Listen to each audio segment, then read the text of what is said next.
Hello students, good morning and welcome our channel the learning lab, जहां हम आपके लिए लेकर आए हैं NTPC 12th level practice set series, जिसमें सभी इम्पोर्टेंट करंट अफेयर्स और प्रीवियस ईयर में पूछे गए सभी क्वेश्चनों को सम्मिलित किया गया है। इस प्रैक्टिस सेट सीरीज के प्रत्येक सेट में आपके 40 क्वेश्चंस को सम्मिलित किया गया है, जिनका पैटर्न और level NTPC under graduate examination पर आधारित है। आप सभी से रिक्वेस्ट है कि जब आप क्लास अटेंड करते हैं तो सॉल्व करते समय आप क्वेश्चंस के आंसर भी कमेंट बॉक्स में दिया करिए, जिससे कि आपकी प्रैक्टिस भी हो सके। वीडियो के लास्ट में आप अपना स्कोर साझा कर सकते हैं कि आपका स्कोर कितना है आउट ऑफ 40 क्वेश्चंस। आपसे रिक्वेस्ट है कि आपको अगर कंटेंट पसंद आता है तो वीडियो को लाइक और चैनल को सब्सक्राइब जरूर करें, जिससे कि आपको आने वाले वीडियो का नोटिफिकेशन प्राप्त हो सके।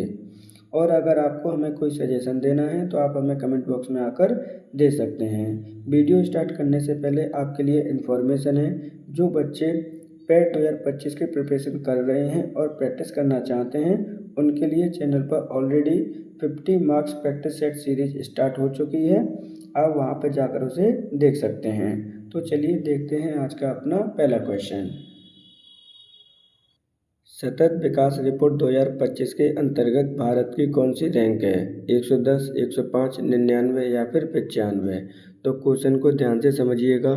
यहाँ पे पूछा जा रहा है कि सतत विकास रिपोर्ट 2025 के अनुसार भारत की कौन सी रैंक है? तो सही आंसर होगा ऑप्शन नंबर आपका 3। भारत की रैंक है 2025 में 99। अब बात करते हैं कि जो 99 भारत की रैंक आई है, टोटल कितनी कंट्री में से आई है? तो आपकी जो 99 रैंक है, जो टोटल कंट्री है 167 है आपकी। बात करते हैं भारत की 2024 में कौन सी रैंक थी? तो 2024 में रैंक थी भारत की 109। मतलब आपके 10 रैंक का भारत को क्या हुआ है, फ़ायदा हुआ है। 2025 में प्रथम स्थान किसने प्राप्त किया है? तो प्रथम स्थान प्राप्त किया है आपके फिनलैंड ने, दूसरा स्थान प्राप्त किया है स्वीडन ने और तीसरा स्थान प्राप्त किया है आपके डेनमार्क ने। इस क्रम को भी आपको लर्न रखना है, ध्यान रखिएगा, क्वेश्चन आपके यहाँ से पूछे जाते हैं। अब बात कर लेते हैं सतत विकास रिपोर्ट की।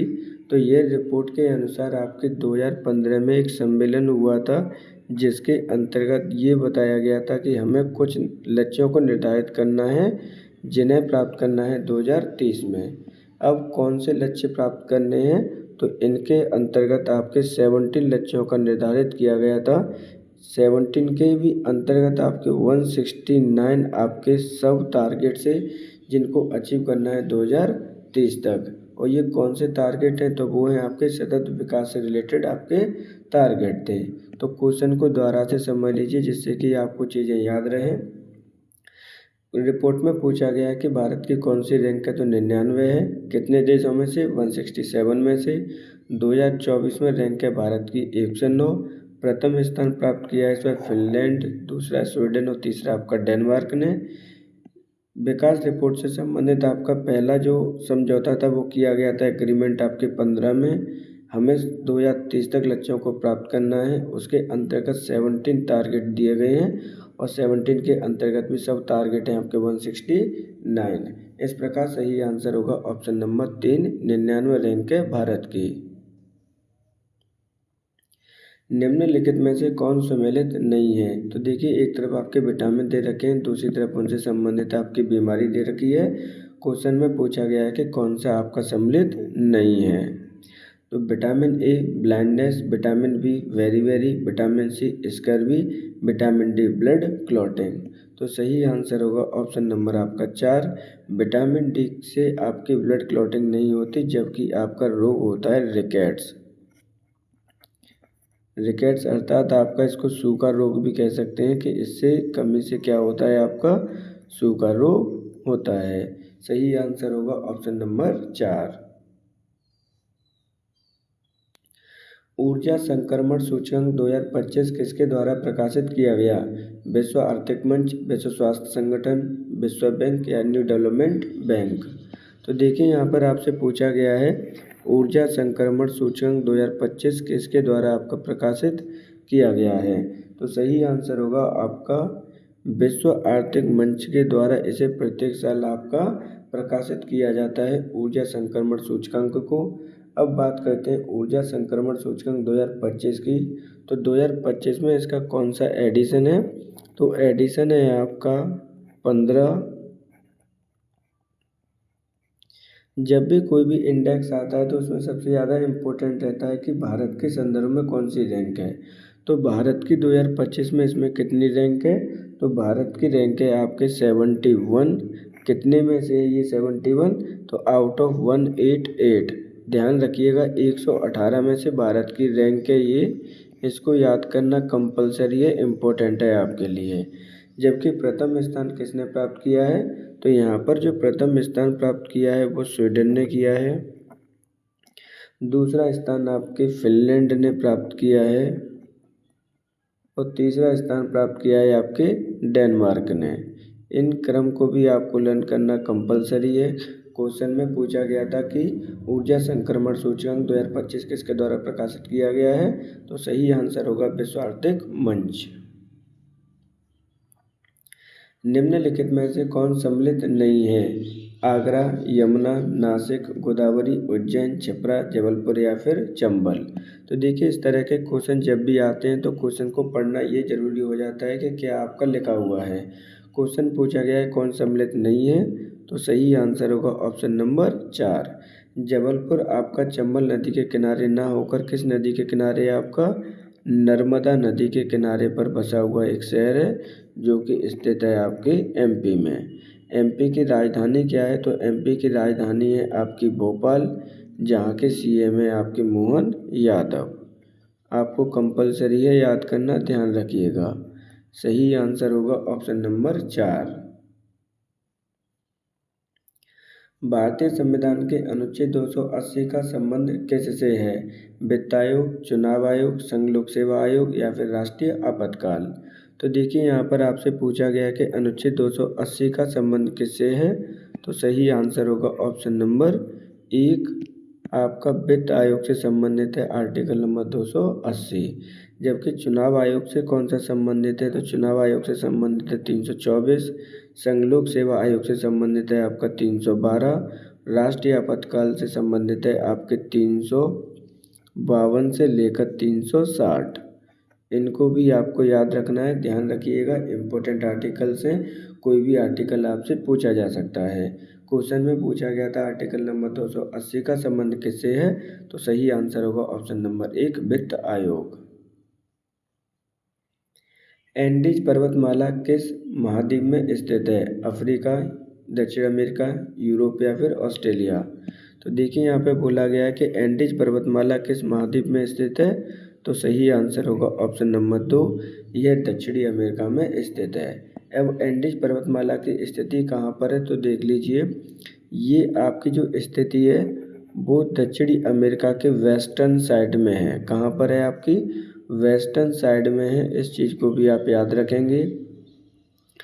ये आपकी दुनिया की सबसे लॉन्गेस्ट पर्वत श्रृंखला है, यानी लॉन्गेस्ट माउंटेन चेन है आपकी। ये आपको याद रखने हैं इसके फैक्ट, क्योंकि फैक्ट ही आपके मोस्टली आपके पूछे जाते हैं, ध्यान रखिएगा। सही आंसर होगा ऑप्शन नंबर 2।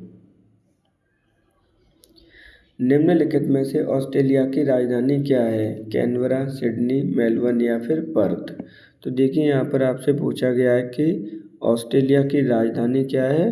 सही आंसर होगा ऑप्शन नंबर 1, ऑस्ट्रेलिया की राजधानी आपकी कैनबरा है, जबकि सिडनी, मेलबर्न और पर्थ यहाँ के महानगर हैं। निम्नलिखित में से कौन सम्मिलित नहीं है? तो देखिए यहाँ पर आपसे बोला गया है कौन सम्मिलित नहीं है। एक तरफ आपके डेट दे रखी है, दूसरी तरफ उनको दिवस दे रखे हैं। कौन सी डेट में कौन सा दिवस आपका सेलिब्रेट किया जाता है? 11 नवंबर राष्ट्रीय शिक्षा दिवस, 14 दिसंबर राष्ट्रीय मानव अधिकार दिवस, 25 जनवरी राष्ट्रीय मतदाता दिवस, 22 अप्रैल राष्ट्रीय पंचायती राज दिवस। तो देखिए यहाँ पर ऑप्शन सही हो जाएगा 4, आपका 22 अप्रैल को जो सेलिब्रेट किया जाता है राष्ट्रीय पंचायती राज दिवस ना कर आपका किया जाता है वर्ल्ड अर्थ डे। क्या किया जाता है आपका? वर्ल्ड अर्थ डे आपका सेलिब्रेट किया जाता है। इस चीज़ को भी आपको याद रखना है 22 अप्रैल को।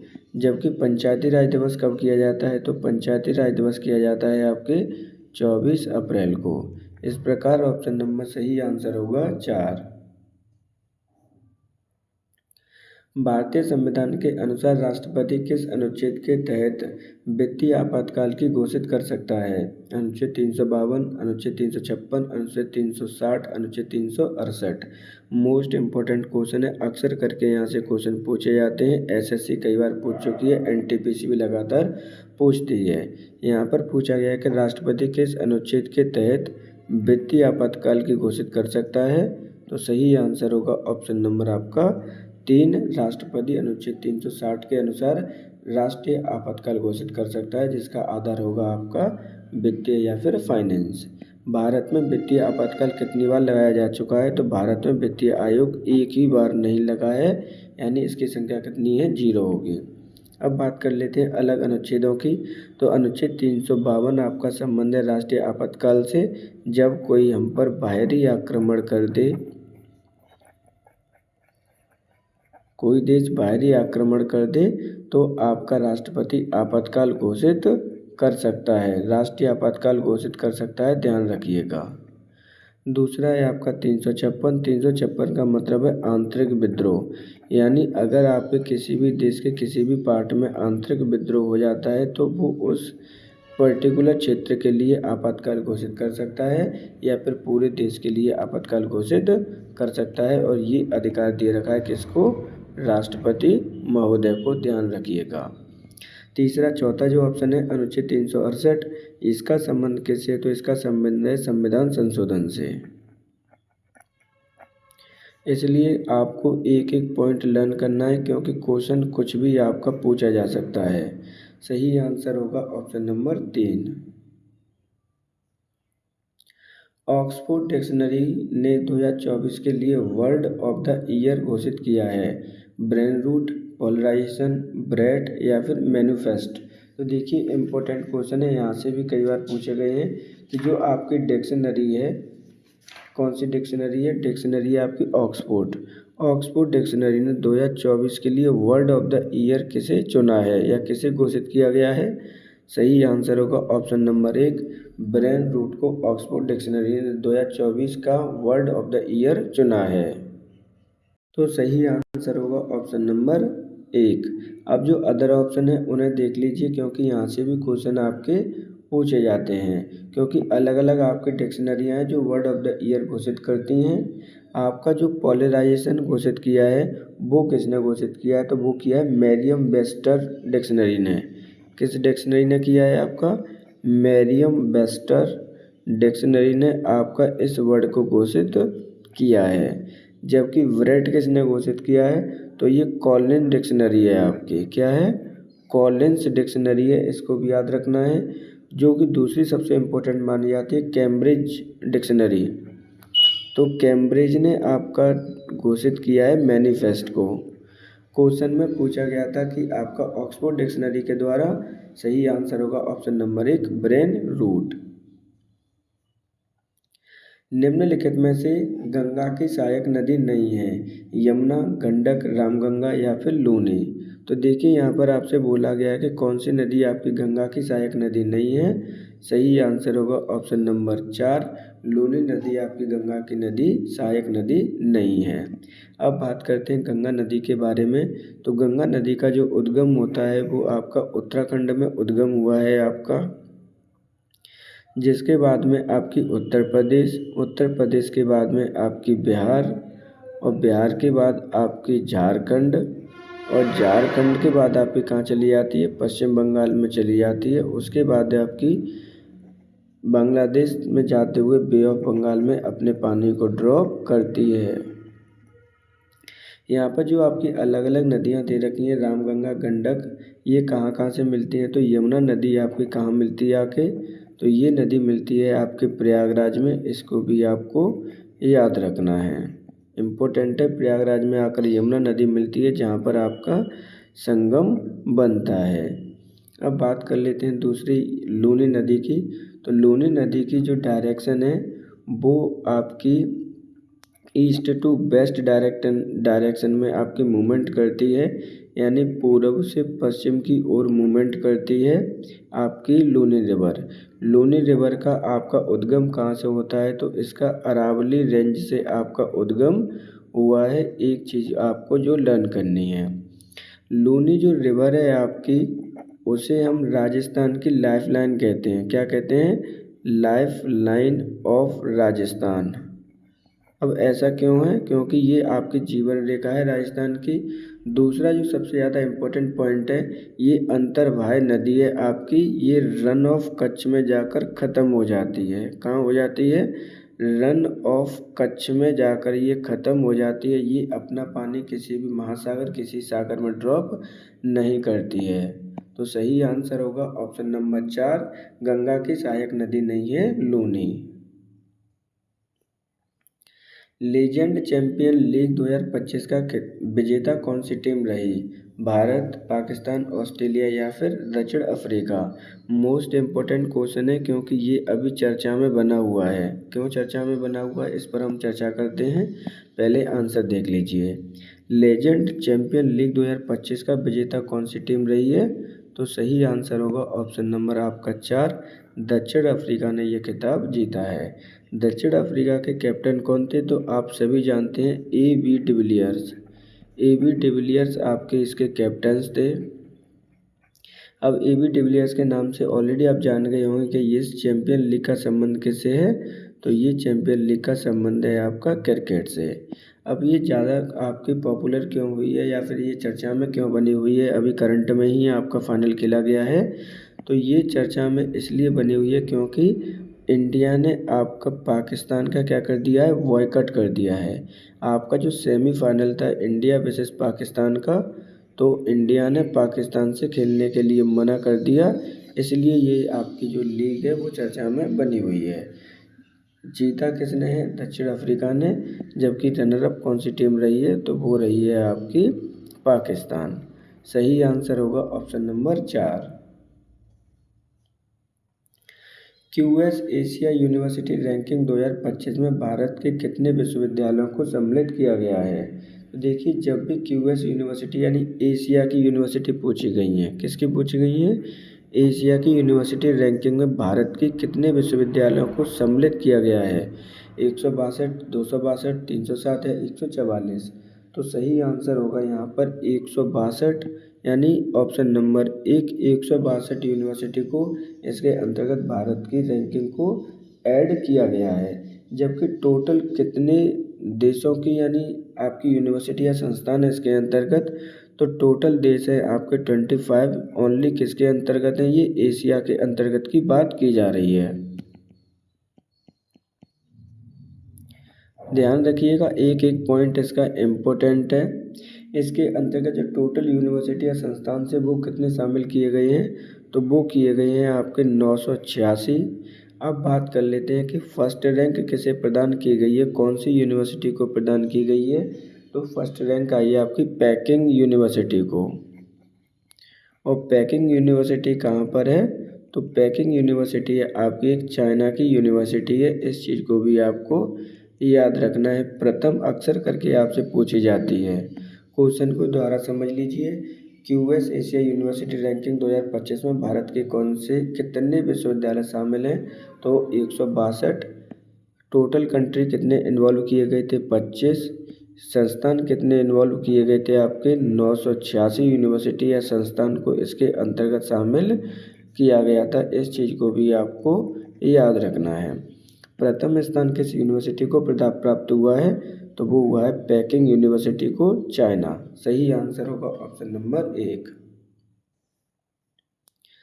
निम्नलिखित में से कौन सम्मिलित नहीं है? एक तरफ आपकी क्वांटिटी दे रखी है, दूसरी तरफ आपके यूनिट दे रखी है। क्वेश्चन में पूछा जा रहा है कि कौन आपका सम्मिलित नहीं है? Pressure, pascal, force, Newton, work, joule, temperature, ampere. तो देखिए यहाँ पे जो सही आंसर होगा ऑप्शन नंबर 4 सही आंसर होगा, क्योंकि टेम्परेचर की यूनिट आपकी एम्पियर ना होकर क्या होती है आपकी, या तो केल्विन होगी या फिर आपको सेल्सियस मिलेगी। तो ये चीज़ें भी आपको लर्न करनी है, दोनों ही आपके टेम्परेचर की यूनिट्स हैं। तो एम्पियर किसकी यूनिट है? तो एम्पियर यूनिट है आपकी करंट की। इसलिए ऑप्शन नंबर आपका 4 गलत होगा और यही आपका आंसर है।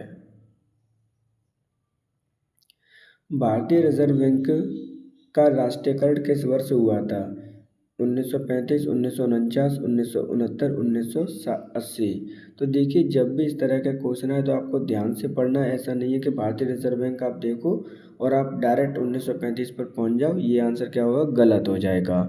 यहाँ पे पूछा गया कि राष्ट्रीयकरण किस वर्ष हुआ है, तो सही आंसर होगा ऑप्शन नंबर आपका 2, 1949 में भारतीय रिजर्व बैंक का राष्ट्रीयकरण हुआ था। अब बात करते हैं रिजर्व बैंक ऑफ इंडिया यानी भारतीय रिजर्व बैंक के बारे में।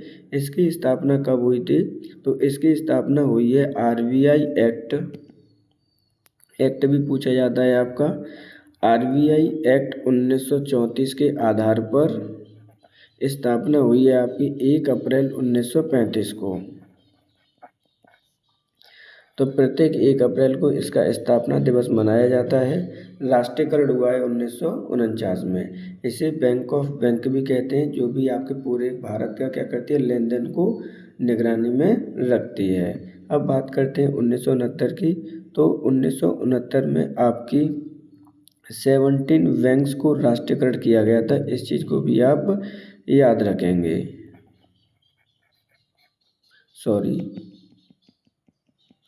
14 बैंक्स का एक साथ आपका राष्ट्रीयकरण किया गया था। कब किया गया था? 1969 में। जबकि 1980 में आपके 6 बैंक्स का राष्ट्रीयकरण किया गया था। तो सही आंसर होगा ऑप्शन नंबर 2, 1949 में राष्ट्रीयकरण किया गया था भारतीय रिजर्व बैंक का। वर्ल्ड गिविंग इंडेक्स 2024 भारत का कौन सा स्थान है? 24, 26, 47 या फिर 36? तो देखिए, यहाँ पर पूछा क्या गया है कि आपका वर्ल्ड गिविंग इंडेक्स के अंतर्गत आपका स्थान पूछा गया है भारत का। तो देखिए, इसका जो सही आंसर होगा वर्ल्ड गिविंग इंडेक्स 2024 में भारत की कौन सा स्थान है? तो सही आंसर होगा ऑप्शन नंबर 2, 26वां स्थान है। अब इसके अंतर्गत कितने देशों को शामिल किया गया है? तो आपकी जो भारत की रैंक है 26 आउट ऑफ है आपकी 142, यानी 142 देशों को इसके अंतर्गत सम्मिलित किया गया था, जिसमें से भारत की रैंक है आपकी 26। अब इसका मतलब क्या है? तो आपके वर्ल्ड गिविंग इंडेक्स के अंतर्गत आप कितना परोपकार कर रहे हो, लोगों की समाज सेवा के लिए कितना पैसा दे रहे हो, उसके लिए इसमें आपकी रैंकिंग की जाती है। अब बात करते हैं, देखिए कि प्रथम स्थान किसने प्राप्त किया है, क्योंकि इम्पोर्टेंट है। आपका एशियन कंट्री है इंडोनेशिया। इंडोनेशिया को सबसे प्रथम स्थान प्रदान किया गया है आपका वर्ल्ड गिविंग इंडेक्स 2024 के अंतर्गत। ये आपका किसके द्वारा प्रकाशित किया जाता है या फिर किसके द्वारा जारी किया जाता है? तो चैरिटीज एड फाउंडेशन के द्वारा इसको जारी किया जाता है। चैरिटीज एड फाउंडेशन के द्वारा इसको जारी किया जाता है। तो ये जारी किया गया है 2025 में, लेकिन है किसका? 2024 का। तो सही आंसर होगा ऑप्शन नंबर 2, 26। निम्नलिखित में से किस राज्य को टाइगर स्टेट के नाम से जाना जाता है? मध्य प्रदेश, कर्नाटक, उड़ीसा या फिर उत्तराखंड? तो देखिए, यहाँ पर क्या बोला गया है, किस राज्य को आपका टाइगर स्टेट के नाम से जाना जाता है? तो सही आंसर होगा ऑप्शन नंबर 1, मध्य प्रदेश को टाइगर स्टेट के नाम से जाना जाता है। अब टाइगर स्टेट के नाम से क्यों जाना जाता है मध्य प्रदेश को, तो समझ लीजिए, हाल ही में जब आपके टाइगर की काउंटिंग हुई थी तो सबसे ज़्यादा टाइगर आपके एमपी राज्य में ही पाए गए थे। तो एमपी राज्य में टाइगर सबसे ज़्यादा पाए गए थे। उसके बाद जो सेकंड रैंक आती है वो है आपकी कर्नाटक है आपका, और थर्ड स्थान पर आता है आपका उत्तराखंड। अब बात करते हैं कि टाइगर दिवस कब मनाया जाता है? तो प्रत्येक 29 जुलाई को आप नेशनल टाइगर डे हम मनाते हैं, इसलिए ये क्वेश्चन आपका इम्पोर्टेंट हो जाता है। आपका 29 जुलाई को ही करंट अफेयर से इन्वॉल्व हुआ है। बात करते हैं टाइगर प्रोजेक्ट के बारे में, क्योंकि टाइगर प्रोजेक्ट से कई बार क्वेश्चन पूछा गया है। तो टाइगर प्रोजेक्ट की शुरुआत कब की गई थी? तो टाइगर प्रोजेक्ट की शुरुआत की गई थी आपके 1973 में। क्वेश्चन को फिर से समझ लीजिए, भारत के कौन से राज्य को टाइगर स्टेट कहा जाता है, तो वो है मध्य प्रदेश, क्योंकि मध्य प्रदेश में आपके सबसे ज़्यादा टाइगर पाए जाते हैं। उसके बाद कर्नाटक और उत्तराखंड में आपका राष्ट्रीय टाइगर डे कब मनाया जाता है, तो 29 जुलाई को। टाइगर प्रोजेक्ट की शुरुआत की गई थी 1973 में, जिससे कि टाइगरों को संरक्षण प्रदान किया जा सके। सही आंसर होगा ऑप्शन नंबर 1। निम्नलिखित में से कौन सा राष्ट्रीय उद्यान बिहार में स्थित है? वाल्मीकि राष्ट्रीय उद्यान, सिमलीपाल राष्ट्रीय उद्यान, राजाजी राष्ट्रीय उद्यान या फिर काजीरंगा राष्ट्रीय उद्यान। तो देखिए यहाँ पर डायरेक्टली आपसे पूछा गया है कि कौन सा उद्यान है आपका राष्ट्रीय, जो कि बिहार में आपका स्थित है। तो सही आंसर होगा ऑप्शन नंबर 1, वाल्मीकि राष्ट्रीय उद्यान आपका बिहार में स्थित है। जबकि अदर ऑप्शंस देख लीजिए, क्योंकि इम्पोर्टेंट है, यहाँ से क्वेश्चन पूछे जाएंगे।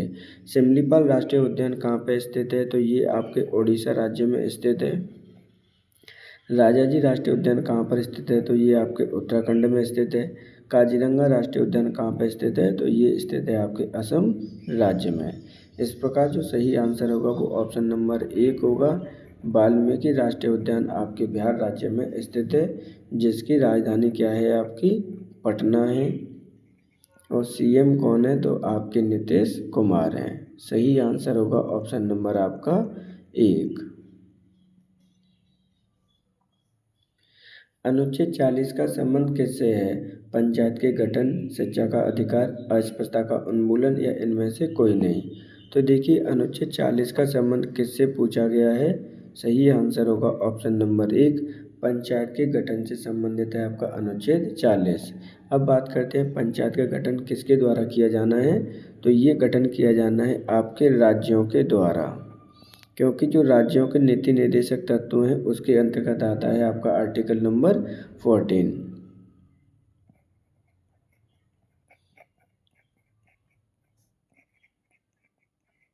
नीति निर्देशक तत्वों में सम्मिलित किया गया है आपके पंचायत को। जबकि अदर देख लीजिए, शिक्षा का अधिकार किसके अंतर्गत है, तो आर्टिकल नंबर 21A के अंतर्गत आपको मौलिक अधिकार के अंतर्गत आपको प्रदान किया गया है। अस्पृश्यता का उन्मूलन यानी टचेबिलिटी अनटचेबिलिटी को किया गया है आर्टिकल नंबर 17 में, बैंड कर दिया गया है, ध्यान रखिएगा। तो क्वेश्चन का सही आंसर होगा ऑप्शन नंबर 1, पंचायत के गठन का संबंध है आर्टिकल नंबर 40 से, जिसका कर्तव्य राज्यों का कि प्रत्येक राज्य में, प्रत्येक जिले में, गांव में पंचायतों का गठन करने का अधिकार होगा। किस मुगल शासक को जिंदा पीर कहा जाता है? औरंगजेब, शाहजहां, अकबर या फिर हुमायूं। तो देखिए यहाँ पर किस मुगल शासक को जिंदा पीर कहा जाता है, तो सही आंसर होगा ऑप्शन नंबर आपका 1, औरंगजेब को आपका जिंदा पीर कहा जाता है। ऐसा माना जाता है कि जो औरंगजेब है वो काफ़ी क्रूर शासक था आपका। शरिया जो कानून है आपका उसको लागू करने में वो विश्वास रखता था। अब इनके पिता का क्या नाम था, तो इसके पिता का नाम था आपका शाहजहां। ध्यान रखिएगा, इम्पोर्टेंट क्वेश्चन है आपका।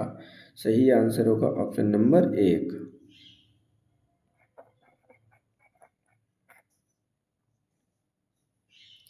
निम्नलिखित में से कौन आपका सम्मिलित नहीं है? यूनाइटेड किंगडम, लंदन, इटली, रोम, यूक्रेन, रॉटरडम, संयुक्त राज्य अमेरिका, वाशिंगटन डीसी।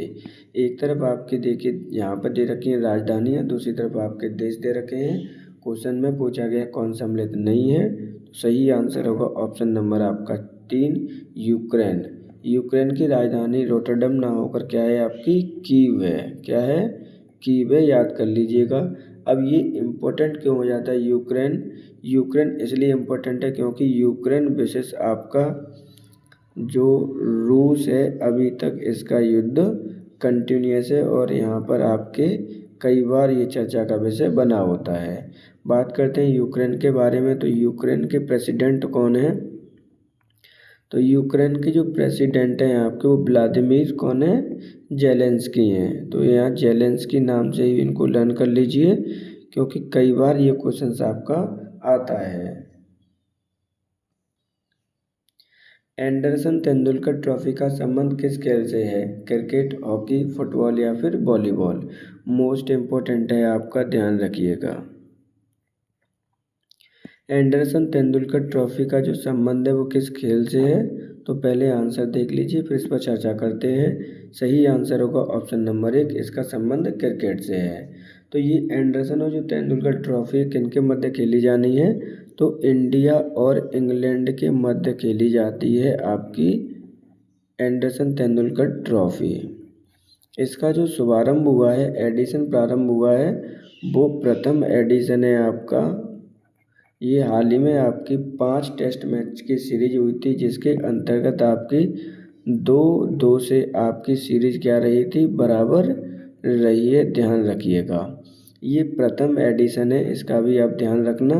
पहली बार खेली गई है, कहाँ पे खेली गई है? तो ये इंग्लैंड में आपकी खेली गई है, जिसके अंतर्गत सबसे ज़्यादा विकेट किसने लिए हैं? तो सबसे ज़्यादा विकेट लिए हैं मोहम्मद सिराज ने।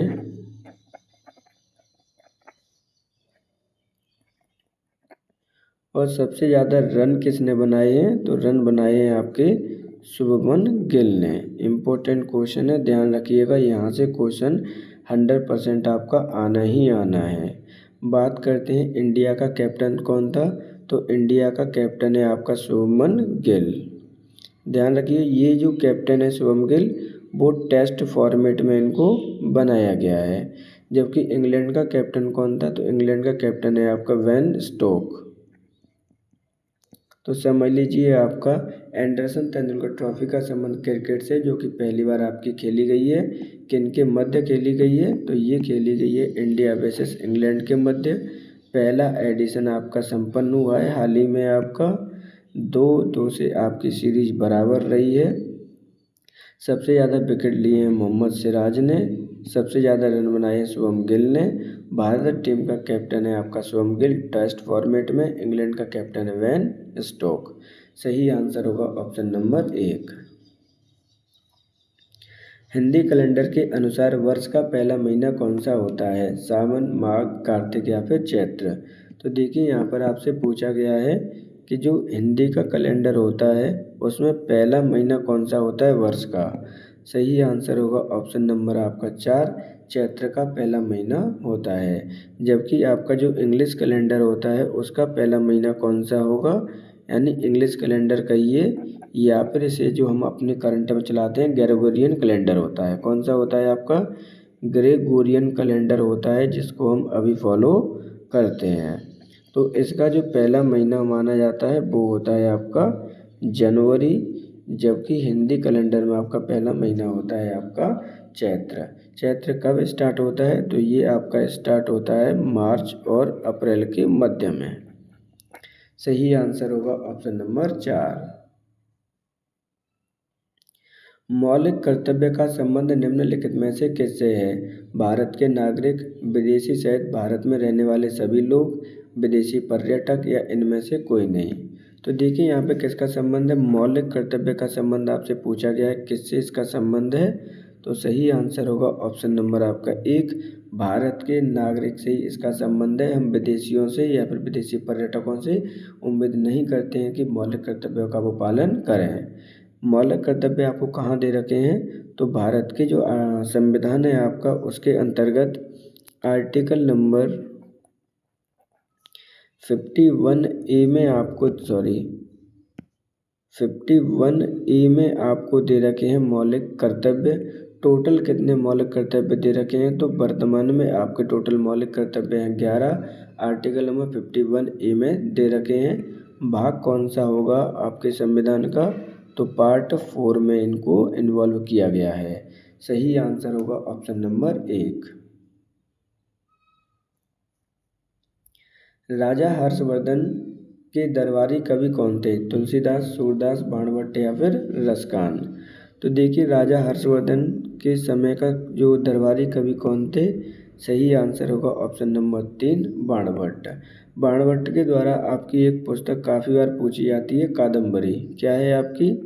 कादम्बरी आपकी कई बार क्वेश्चन में पूछी गई है, कौन से राइटर के द्वारा लिखी गई है? सही आंसर होगा ऑप्शन नंबर 3।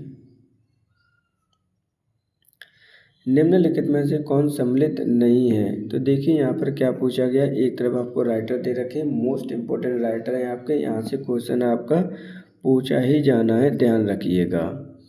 इंडिका मैग्नेस्थनीज बिल्कुल सही है। अर्थशास्त्र कौटिल्य बिल्कुल सही है। CU के हेनसोंग बिल्कुल ठीक है। अभिज्ञान शकुंतलम आपका बाणभट्ट के द्वारा ना लिखकर किसके द्वारा लिखी गई है? ये आपके कालिदास जी के द्वारा पुस्तक लिखी गई पुस्तक है आपकी।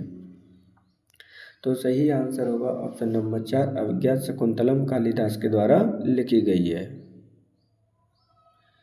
निम्नलिखित में से कौन सी एक सदिश राशि नहीं है? त्वरण, विद्युत धारा, संवेग या फिर बल। तो देखिए यहाँ पे क्या बोला गया है, इनमें से कौन सी एक सदिश राशि नहीं है। अर्थात आपकी राशि देख लीजिए, दो तरह की राशि होती है। एक तो होती है सदिश राशि, दूसरी होती है आपकी अदिश राशि।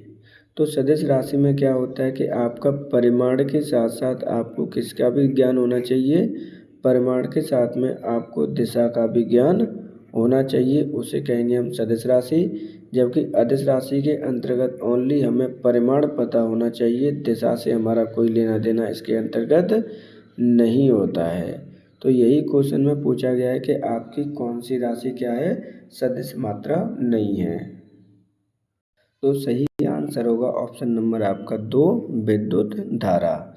अब विद्युत धारा का आपका यूनिट क्या होती है? तो इसकी यूनिट होती है आपकी एम्पियर। इसको भी आपको लर्न करना है, पूछ ली जाती है। सही आंसर होगा ऑप्शन नंबर आपका 2।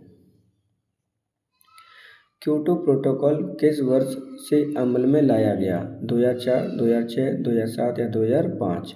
तो देखिए यहाँ पे क्योटो प्रोटोकॉल से बात की जा रही है कि किस वर्ष आपका अमल में लाया गया। तो सही आंसर होगा ऑप्शन नंबर आपका 1, 2004 में क्योटो प्रोटोकॉल को अमल में लाया गया था। अब ये क्योटो प्रोटोकॉल किससे संबंधित है और ये कहाँ से संबंधित है? तो क्योटो आपका एक जापान का शहर है और ये संबंधित है आपके वातावरण से। किससे संबंधित है? आपका वातावरण से। तो सही आंसर होगा ऑप्शन नंबर आपका 1। द गीता फॉर चिल्ड्रन नामक पुस्तक के लेखक कौन है? सुधा मूर्ति, हुमा कुरैशी, रूपा पाई या रुचिरा गुप्ता। तो देखिए आपकी मोस्ट इम्पोर्टेंट बुक है द गीता फॉर चिल्ड्रन नामक पुस्तक के लेखक कौन है? तो पहले आंसर देख लीजिए। सही आंसर होगा ऑप्शन नंबर 3, रूपा पाई के द्वारा ये पुस्तक लिखी गई है। अब बात कर लेते हैं अदर की। सुधा मूर्ति के द्वारा आपकी एक पुस्तक लिखी गई है a circle of my life. क्या लिखी गई है? A circle of my life, इनके द्वारा लिखी गई पुस्तक है। दूसरी आपकी हुमा कुरैशी जो कि एक अभिनेत्री हैं, इनके द्वारा पुस्तक लिखी गई है आपकी एक जीवा अ सुपर हीरो। ध्यान रखिए, अ एक्सीडेंटल सुपर हीरो है, एन एक्सीडेंटल सुपर हीरो, इनके द्वारा पुस्तक आपकी लिखी गई है। अभिनेत्री हैं आपके, इसलिए इम्पोर्टेंट हो जाता है। सुधा मूर्ति को आप जानते ही हैं कि ये नारायण मूर्ति जी की पत्नी है, जिन्होंने आपकी इन्फोसिस कंपनी की स्थापना की है। यहाँ पे पूछा गया था द गीता फॉर चिल्ड्रन किसके द्वारा लिखी गई है? तो वो है आपकी रूपा पाई के द्वारा। किसके शासनकाल में भारत में पहली बार डाक टिकट जारी किए गए? एडविन, डलहौजी, लैंसडाउन या फिर मेओई। तो देखिए किसके शासनकाल में डाक टिकट जारी किए गए थे पहली बार? तो सही आंसर होगा ऑप्शन नंबर आपका 2, लॉर्ड डलहौजी के शासनकाल में। लॉर्ड डलहौजी का शासनकाल क्यों इम्पोर्टेंट है समझ लीजिए। इसका शासनकाल स्टार्ट हुआ था आपका 1848 से लेकर 1854 तक। लॉर्ड डलहौजी ने कौन कौन सी नीतियाँ अपनाई थी? तो लॉर्ड डलहौजी ने आपकी हड़प की नीति अपनाई थी। लॉर्ड डलहौजी के शासनकाल में ही आपकी रेलवे का विस्तार हुआ था, या भारत में प्रथम बार आपकी रेल चलाई थी, जो कि चली थी आपकी 1953 में। तो इसलिए ये इम्पोर्टेंट है आपका टिकट, डाक टिकट भी इन्हीं के बारे में जारी किए गए थे। सही आंसर होगा ऑप्शन नंबर 2। निम्नलिखित में से कौन सा नृत्य गुजरात राज्य से में किया जाता है? राज, भांगड़ा, गरबा या फिर कथकली। तो देखिए यहाँ पे कौन सा नृत्य है जो गुजरात राज्य से संबंधित रखता है? सही आंसर होगा ऑप्शन नंबर आपका 3, गरबा।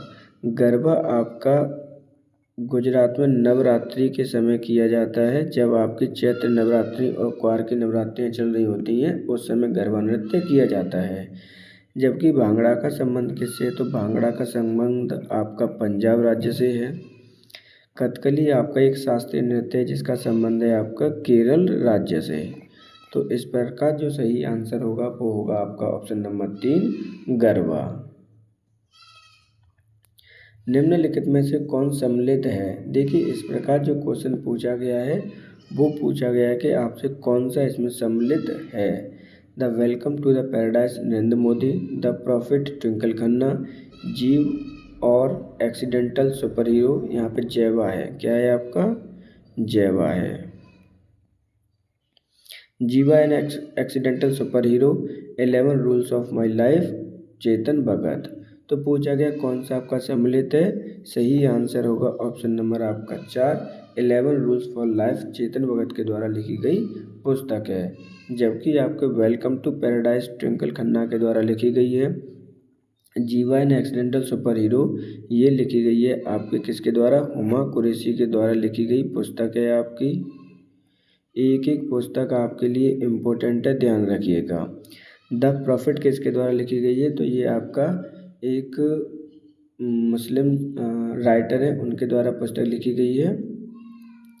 दूसरी इसमें कौन सा रह गया, हाँ तो इस क्वेश्चन पूछा गया था कौन सी आपका सम्मिलित है। 11 rules for life, Chetan Bhagat के द्वारा लिखी गई पुस्तक है आपकी। निम्नलिखित में से किस निकाय की स्थापना 12 जुलाई 1982 को हुई है। राष्ट्रीय मानवाधिकार आयोग, नाबार्ड, भारत का योजना आयोग या भारतीय वन्यजीव संस्थान। तो देखिए यहाँ पे 12 जुलाई 1982 को किसकी स्थापना हुई है। सही आंसर होगा ऑप्शन नंबर 2, आपकी नाबार्ड की स्थापना हुई है। अब नाबार्ड आपकी क्या है, तो नाबार्ड एक ग्रामीण बैंक है, यानी बैंक है जो एग्रीकल्चर के लिए लोन प्रोवाइड कराती है किसान लोगों को। ये भी आपको याद रखना है। तो सही आंसर होगा ऑप्शन नंबर 2।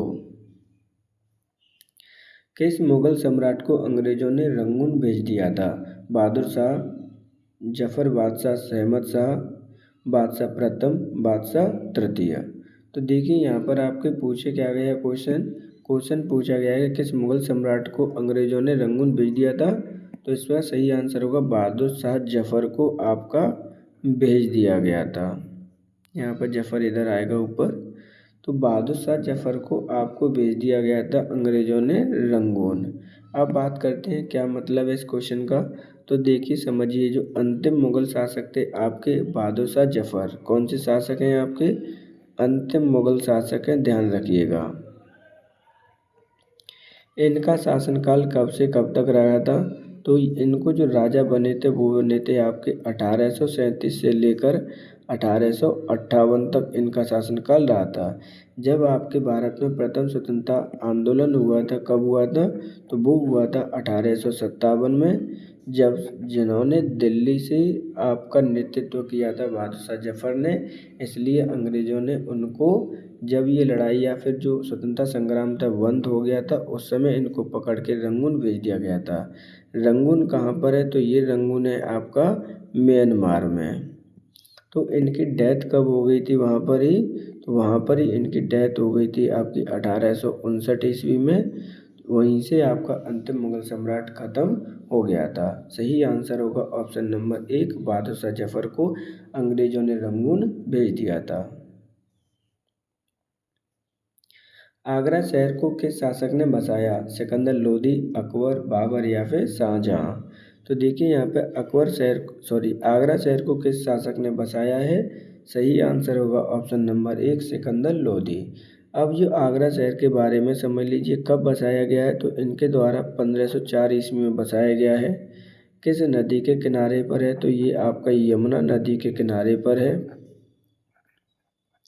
इम्पोर्टेंट पॉइंट है, ध्यान रखिएगा।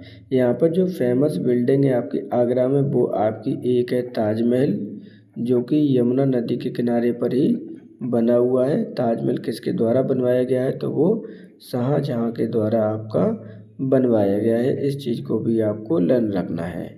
आगरा में ही आपके बुलंदशहर है, जो बुलंद दरवाज़ा है आपका वो बनवाया गया है अकबर के द्वारा।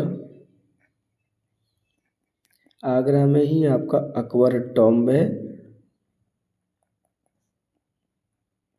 तो ये सभी पॉइंट आपको लर्न होने चाहिए, ध्यान रखिएगा। सही आंसर होगा ऑप्शन नंबर 1। ज्ञान प्राप्त करने के बाद गौतम को किस रूप में जाना जाने लगा? जिन, बुद्ध, ज्ञान या फिर बौद्धे? तो देखिए भगवान बुद्ध के बारे में बात की जा रही है कि ज्ञान प्राप्ति के बाद भगवान गौतम को किस नाम से जाना गया? तो सही आंसर होगा ऑप्शन नंबर 2, उन्हें बुद्ध के नाम से जाना गया। अब बात करते हैं गौतम बुद्ध के बारे में। तो इनका जन्म कब हुआ था? तो इनका जन्म हुआ था आपका 563 BCE में, यानी आपका बिफोर क्राइस्ट एरा के पहले इनका जन्म हुआ था। इन्हें ज्ञान की प्राप्ति करने के लिए कितने वर्ष इन्होंने तपस्या की थी? तो इन्होंने आपकी 6 वर्ष आपकी तपस्या की थी। जब ये आपके 29 वर्ष के थे तो उन्होंने आपकी तपस्या स्टार्ट की थी और 35 वर्ष की उम्र में इन्हें ज्ञान प्राप्त हुआ था। ज्ञान प्राप्त करने के बाद में इनको किस नाम से जाना गया? बुद्ध के नाम से जाना गया। इन्होंने प्रथम उपदेश कहाँ पे दिया था? इम्पोर्टेंट पॉइंट से ध्यान रखिएगा। प्रथम उपदेश ज्ञान प्राप्त होने के बाद दिया था इन्होंने सारनाथ में। और सारनाथ आपका वर्तमान में कहाँ पर है? तो ये उत्तर प्रदेश में आपका स्थित है। तो इस प्रकार जो सही आंसर होगा ऑप्शन नंबर 2 होगा बुद्ध। अच्छा, एक पॉइंट और है आपका, इन्हें ज्ञान प्राप्त हुआ कहाँ था? तो इन्हें ज्ञान प्राप्त हुआ था आपके पीपल के पेड़ के वृक्ष के नीचे हुआ था। कहाँ हुआ था? तो बिहार में एक जगह है बोध गया। तो इसको भी आपको लर्न करना है। सही आंसर होगा ऑप्शन नंबर आपका 2। महाभारत में वर्णित कुरुक्षेत्र की लड़ाई में कितने दिनों तक लड़ी गई थी? 16 दिन, 18 दिन, 20 दिन या फिर 24 दिन? तो देखिए महाभारत में वर्णित कुरुक्षेत्र की लड़ाई कितने दिनों तक लड़ी गई थी? तो सही आंसर होगा ऑप्शन नंबर 2, 18 दिनों तक ये लड़ी गई थी। अब बात करते हैं, महाभारत एक आपका क्या है? महाकाव्य है। इस चीज़ को भी आपको याद रखना है। इस महाकाव्य को किसके द्वारा लिखा गया है? तो वेद व्यास जी के द्वारा इसको महाकाव्य को आपका लिखा गया है। इस चीज़ को भी आपको याद रखना है, ध्यान रखिएगा।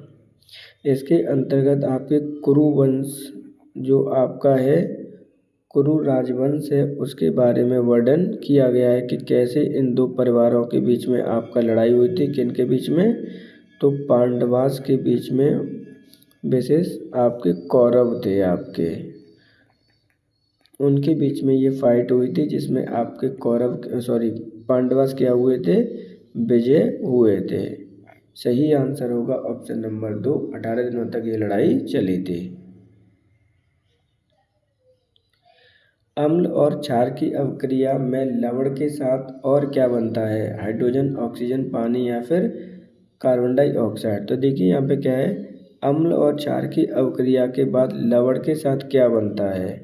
तो पहले रिएक्शन देख लीजिए। मान के चलिए कि HCl आपका अम्ल है, क्षार आपकी NOH है। जब इसकी रिएक्शन कराते हैं तो आपका लवण बनता है NaCl और क्या बनता है आपका H2O। तो देखिए जब आप रिएक्शन देखेंगे तो आपको क्या प्राप्त हुआ है यहाँ से? तो आपको प्राप्त हुआ है वाटर। सही आंसर होगा ऑप्शन नंबर आपका 3, हमें पानी प्राप्त होता है। जब इस प्रकार की आपकी रिएक्शन होती है तो हम इस रिएक्शन को क्या कहते हैं? तो उदासीनीकरण कहते हैं। क्या कहते हैं? उदासीनीकरण। इस अवक्रिया को कहते हैं उदासीनीकरण अवक्रिया। कई बार आपसे पूछी जाती है, इसलिए आपको एग्जाम्पल भी याद करना है और इसका प्रोसेस भी लर्न करना है, क्या क्या प्राप्त होता है। सही आंसर होगा ऑप्शन नंबर 3। निम्नलिखित में से कौन सा पुरस्कार क्रीड़ा और खेल के क्षेत्र से संबंधित नहीं है? ध्यानचंद पुरस्कार, अशोक चक्र पुरस्कार, द्रोणाचार्य पुरस्कार या फिर अर्जुन पुरस्कार? तो देखिए यहाँ पर आपसे बोला गया कि कौन सा पुरस्कार है जो क्रीड़ा और खेल से संबंधित नहीं है। तो सही आंसर होगा ऑप्शन नंबर आपका 2, अशोक चक्र पुरस्कार। क्योंकि अशोक चक्र पुरस्कार आपके सेना में दिए जाते हैं, ना कि आपके खेल और क्रीड़ा में। तो सही आंसर होगा ऑप्शन नंबर 2। निम्नलिखित में से कौन सा दर्रा हिमाचल प्रदेश में स्थित है? तो देखिए इम्पोर्टेंट क्वेश्चन है आपका, कौन सा दर्रा हिमाचल प्रदेश में स्थित है? रोहतांग दर्रा, नाथुला दर्रा, माना दर्रा या इनमें से कोई नहीं? तो सही आंसर होगा ऑप्शन नंबर आपका 1, रोहतांग दर्रा आपका हिमाचल प्रदेश में स्थित है। जबकि नाथुला दर्रा कहाँ पर स्थित है? तो ये आपका सिक्किम राज्य में आपका स्थित है, जो कि आपका व्यापार करने के काम आता है चाइना और इंडिया के मध्य में। ध्यान रखिएगा, यहाँ पर आपका ट्रेड किया जाता है इस दर्रे के माध्यम से, इंडिया वर्सेस चाइना के मध्य। माना दर्रा कहाँ पर स्थित है? तो माना दर्रा आपका स्थित है उत्तराखंड के अंतर्गत। बात कर लेते हैं रोहतांग दर्रा स्थित है आपका हिमाचल प्रदेश में। अब बात करते हैं कि आपके जो दर्रा होते क्या हैं। तो दर्रा आपके मान के चलिए 2 पहाड़ों के बीच का गैप होता है, जहाँ पर से आपको आवाजाही की जा सकती है। तो बात करते हैं हिमाचल प्रदेश की। तो हिमाचल प्रदेश की राजधानी क्या है आपकी? शिमला है। शिमला, जहाँ पर एक और हिल स्टेशन है जिसका नाम है मसूरी। क्या नाम है आपका? मसूरी है। इसको लर्न करना ही करना है, क्योंकि यहाँ पर आपकी IAS की ट्रेनिंग दी जाती है आपके हिमाचल प्रदेश में। इस प्रकार आज के हमारे 40 क्वेश्चन सॉल्व किए गए हैं। आपसे रिक्वेस्ट है कि अगर आपको हमारा कंटेंट पसंद आता है तो वीडियो को लाइक और चैनल को सब्सक्राइब जरूर करें। और वे बच्चे जो आपका एग्ज़ाम दे रहे हैं NTPC 12th लेवल का, उनको ज़्यादा से ज़्यादा वीडियो को शेयर करें। आज से आपके एग्ज़ाम स्टार्ट हो रहे हैं, तो आप सभी के लिए बेस्ट ऑफ लक। अच्छे से आपको एग्ज़ाम देने हैं। आज के लिए इतना ही। Thank you for today.